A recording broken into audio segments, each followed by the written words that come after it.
Hello! Maganda ko, promise. Siguro natuwa kayo dun sa last episode namin dahil katakot-takot na kwento at tawa na lang inabot namin talaga ni Mama Chalda. Anyway, kayo naman, iba naman ang guest ko. Tall, white, di ba? White na pinkish. Beautiful, inside out. Kasama ko po siya sa Lavender Fields. Love ko din po ito kasi ang nanay niya ay malapit din sa puso ko, kaya pati siya malapit din sa puso ko. Siya po yung first na guest ko para sa aking birthday month. Ang isang napakaganda at napakabait na bata, si Janine! Yay! Hello po!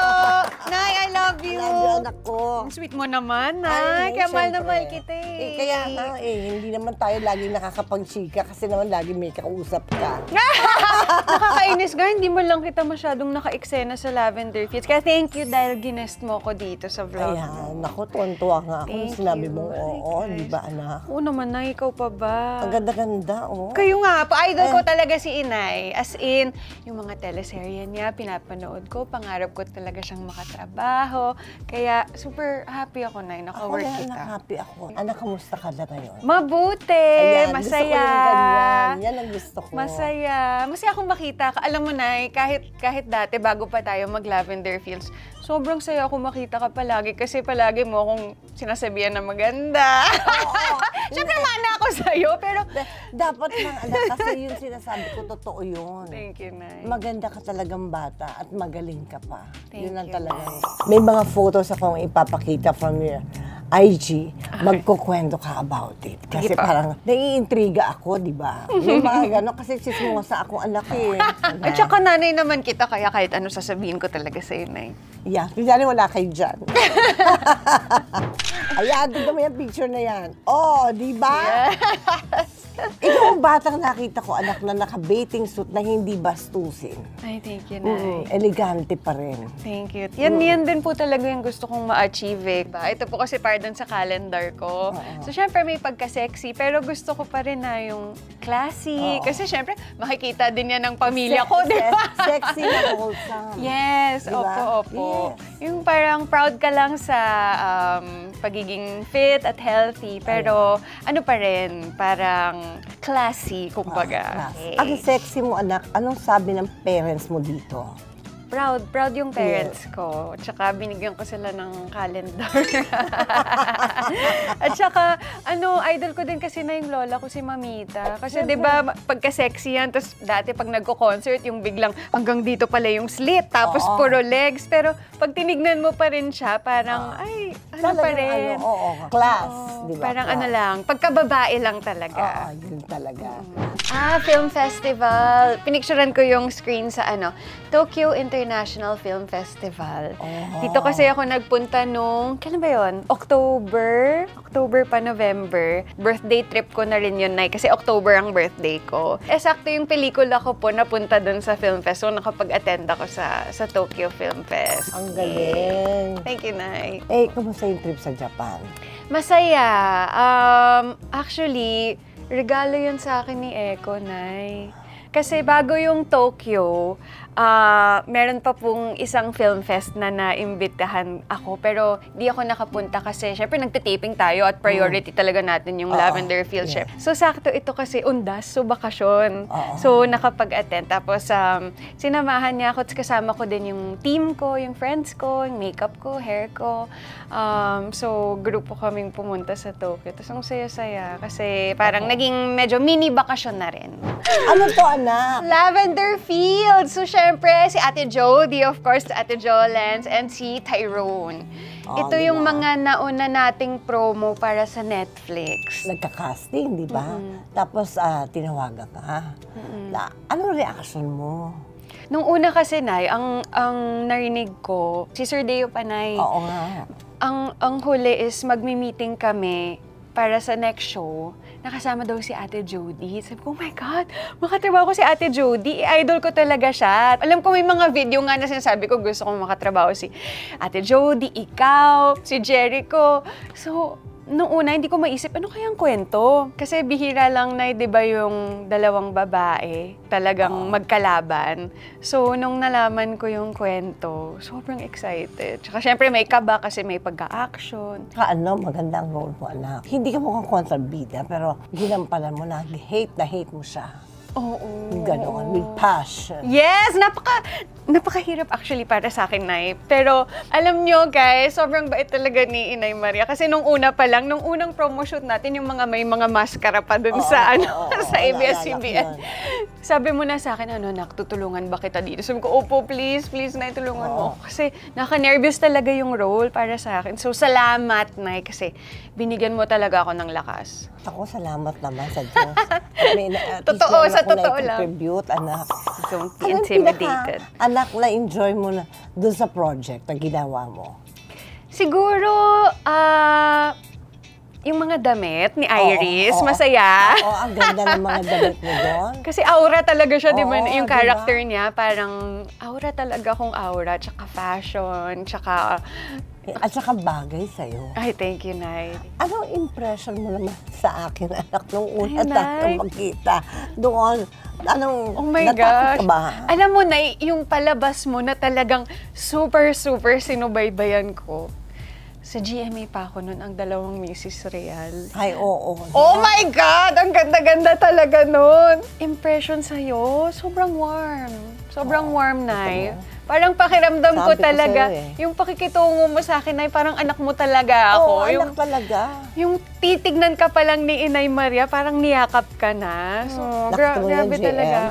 Kaya ikaw dapat nakikinig ka sa mga bata. Because children don't lie. Talaga? They don't know how to lie. Kahit sa CR kita makasabay, Nay, tignan mo pa lang ako, naiiyak na ako eh. Kasi ramdam na ramdam ko talaga. Guys, walang biro. Bakit ikaw hindi ka naiiyak? Bakit hindi ka naiiyak ko? Nakikita mo ako. Ikaw, first time mo nakagawa ng ganitong project, anak ano? Opo, yung kontrabida talaga. Ngayon lang. Yung beach sa beach talaga. Oo, grabe na. Hindi ko akalain na... Magagawa mo.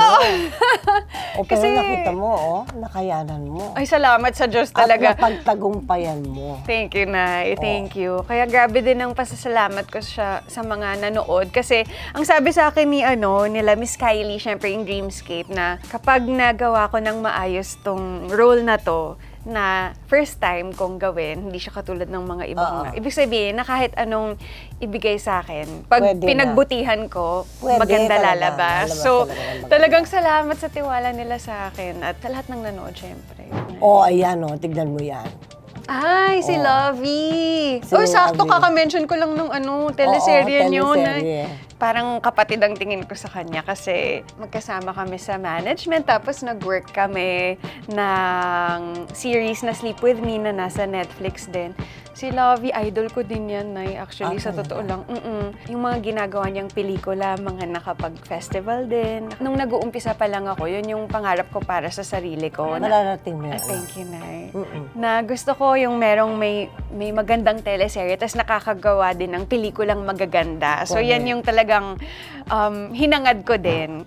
Solid ka pamilya. Yes. Ito yung contract signing ko sa ABS, Nay. Diba? Gorgeous ito yung ka huli. naman siya, no? Yes. So, always gorgeous ka naman, kahit nakapusod ang buhok. Ano sa pagiging isa mong kapamilya? Nag-enjoy ka naman ba? Sobra, Nay. Sobrang nag-enjoy ako kasi palagi kong sinasabi na ang swerte ko nga kasi pangatlong project ko pa lang itong Lavender Fields, syempre sa Kapamilya Network, pero ibang-iba siya. So, parang lahat ng nagagawa ko doon, ibang-iba talaga.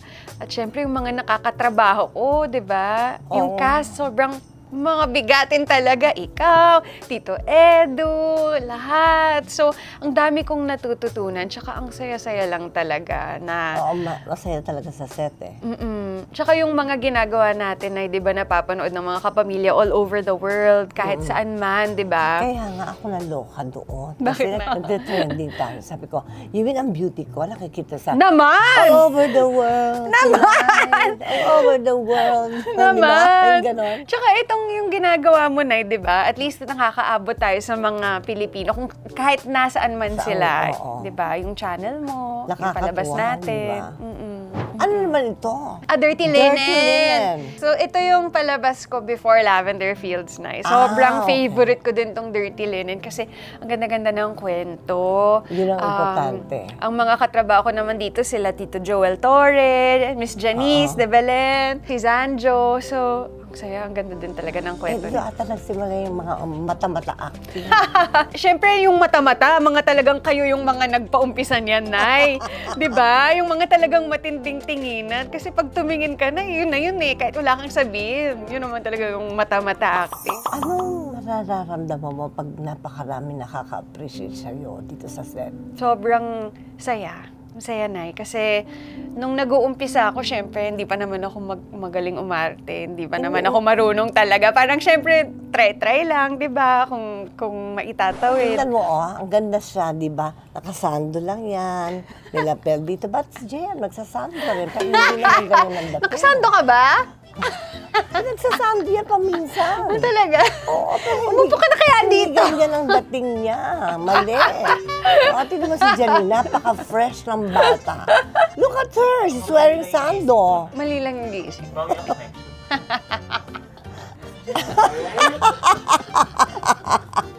Concerned si nanay sa'yo. Dapat may episode ka din. May episode ka Dapat magkaroon ka ng episode, tapos may mga hipon talaga? tayo kasama dito. Pero nakaganito ka, naka-tank top ka.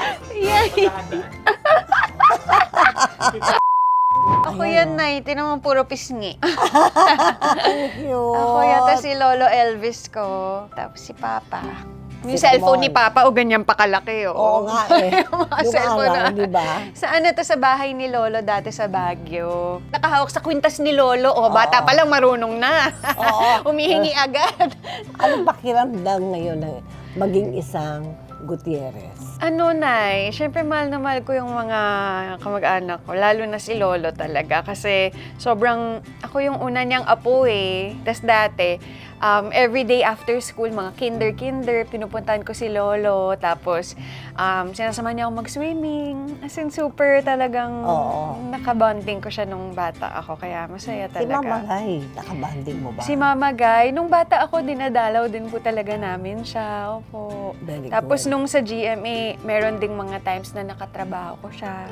Meron kaming isang ginawa na ako, si Mama, tapos siya, parang 3 generations. Oo, ganda, di ba? So, grabe yun, parang dream come true. Tapos sobrang kinakabahan ako nun kasi yung dating ni Mama, lakas ang dating ni Mama Guy, di ba? Parang kahit hindi ramdam na ramdam. magsalita, di ba? Oo.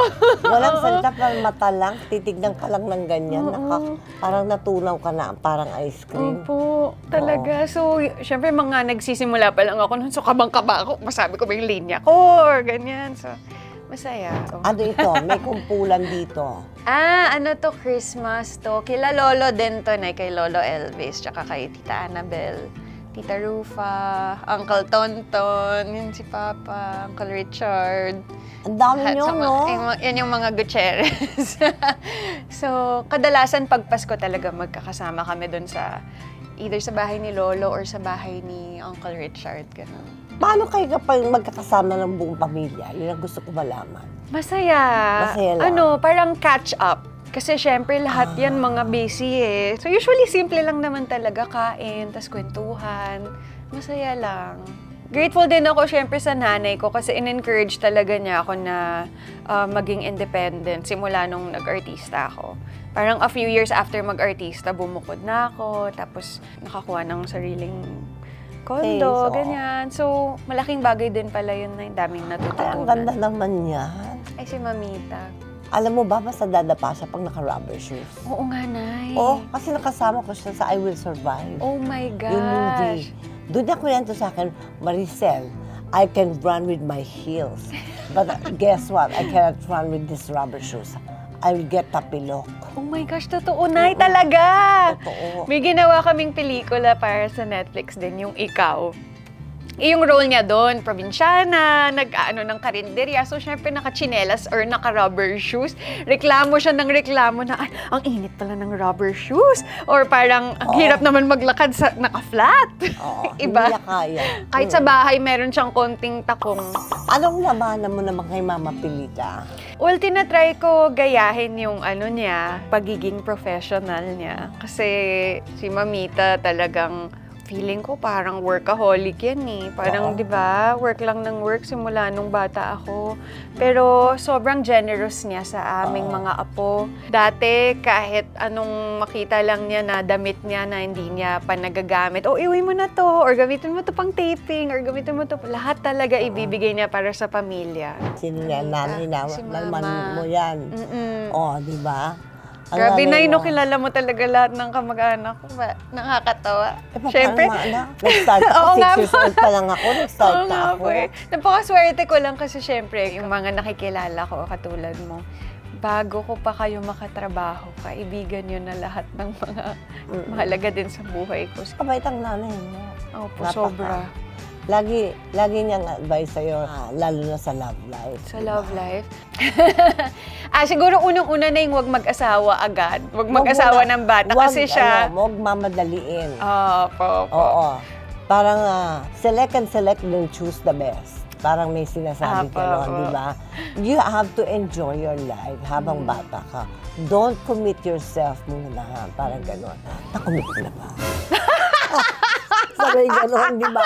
At pabulong, parang tay lang. Gano'n ang talong, di ba? Ay, happy cute lang naman yan. Oh my God, ano bang itsura ko dyan? Yung kilay ko o mga ano pa? Mga higad pa. Higad ba? Monching na monching. Ito po kaming magkakapatid nung bata pa. Siguro mga 10 years old ako dyan. Tapos mga kapatid ko, 4 po kami. Si Diego, tsaka si Max. Tapos si Mama. I think Pasko niyan. Tapos regalo sa akin yung robot na mukhang aso. Yan yung pangarap ko talagang matanggap eh, yung robot. Di ba, when you look back, di ba nandito ka na ngayon? Looking back, makikita mo, and you've gone a long way, baby. Di ba? Kaya lang huwag natin kakalimutan yung past. Kung saan tayo nanggaling, kung sino yung mga kasama natin, nung wala pa tayo. Ngayon meron na, babalik-balikan mo paminsan-minsan. Tapos, kukumustahin mo sila. Oo, wala masama doon. Tsaka, hindi natin dapat ikahiya kung saan tayo nanggaling. Kung mahirap lang tayo o mayaman. Ako, sinasabi ko na lang maaga, yung itsura na yan, social studies yan. Ako, tignan mo ako, araling panglipunan lang ako. Yan ang sinasabi ko sa'yo, di ba? Naniwala ka na sa akin? Ayan. Paano ka, anak, naging ate sa mga kapatid mo? Naku, baka silang makakasagot nito. Pero, Strict ka ba, ate? Hindi naman, Nay. Hala, baka may mag-comment sila dito sa YouTube mo na, daw, ate? Hindi naman, Nay. Siguro mapayo. Feeling ko may pagkakulit din ako. Lahat naman tayo may pagkakulit din, di ba? Feeling ko may pagkakulit din ako, pero... parang hindi tayo mapagalitan kasi ikaw yung di ba? Kumbaga sa Girl Scout dapat lagi tayong handa. Di ba? Mabuti na yung safe than sorry. Opo. Oo. Tapos siguro nakita ko din kasi kung paano maging ate si Mama. Si Mama din kasi yung panganay kila Ate Matet, Uncle Ian. Dami din nilang magkakapatid eh. Tapos grabe siyang ate, talagang inalagaan niya yung mga kapatid niya hanggang sa talagang hanggang ngayon. So, yun yung kinalakihan ko kung sa paano maging mabuting ate. So, yun din yung tinatry ko. Pero sigurado makulit ako sa paningin ng mga kapatid ko. Pero ngayon, hindi na kasi malalaki na sila eh. So, syempre. Hindi, naintindihan na nila. Opo. Basta nandito lang ako. Na kapatid ka nila, kaya mo yung ginagawa para sa kanila. Pero, alam na nila ngayon yun. Ang swerte ko, Nay, kasi minsan, lalo na ngayon, nung malaki na kaming lahat, palagi din nila akong inaalagaan. Yung mga kapatid ko, minsan sila na yung nagiging ate. Yung mga simpleng pag may sakit ako, padadalan ako ng pagkain, o sasamahan ako sa bahay, or sila na yung mga nag-aasikaso ng mga gamit dun sa bahay namin, lahat. Kaya sobrang swerte. Inaalagaan din talaga ako ng mga kapatid ko. See? Ibig sabihin, hindi ka ate, mabait kang ate. Ito ngayon, anak, last question ko na to. Ano ang wish mo ngayon para sa sarili mo? Wish ko po na magtuloy-tuloy yung magagandang project. This year, merong mga bagong series at saka Yes. pelikulang gagawin. So sana maging successful yung mga yon. Magiging At, successful yun, anak. at mas madaming trabaho. At saka magtuloy-tuloy lang yung happiness kasi grabe Oo. din yung pagpapasalamat ko sa kung anong meron ako ngayon, Nay. So sana magtuloy-tuloy lang. Magtutuloy-tuloy. Thank you, Nay. Your wish is my command. I love you, Nay. Thank you so much. Napakabait na bata. Ay, grabe talaga to si Inay Maria. Pinapaiyak ako nito, promise. Ano ka ba? Feeling ko pag tinitingnan mo ko, Nay, dati, parang nakikita mo yung laman ng puso ko. Oo, kasi mabait ka nga. Alam mo, Kaya, I love you, Nay. nakikita eh. Nagre-reflect. Ito, nagre-reflect dito. Tatandaan mo palagi yan. Nagre-reflect. Tsaka hindi tayo pwedeng magtago forever. Kasi lalabas at lalabas kung ano yung nandito mo. Yun ang sinasabi ng matatanda. Kaya makinig tayo sa mga matatanda. Amen. Huwag mo akong isali sa kanila dahil hindi pa ako matanda. Naman. Tayo yung makikinig sa kanila. Anak, maraming Thank salamat sa'yo. Salamaste. Thank you, Nay. At syempre po sa inyo pong lahat na nagsusubaybay dito sa aming programa, maraming salamat din po. At sana huwag niyong kalimutan yung mga nakasulat dito. Sana kayo na ho ang maghusga kung ano ba talaga ang aming show para sa inyo. At sana magsabi rin kayo kung ano rin yung mga gusto yung mag-guest namin or gawin namin. Kaya kayo hong bahala. Maraming salamat. Bye-bye! Bye! Thank you! Thank you!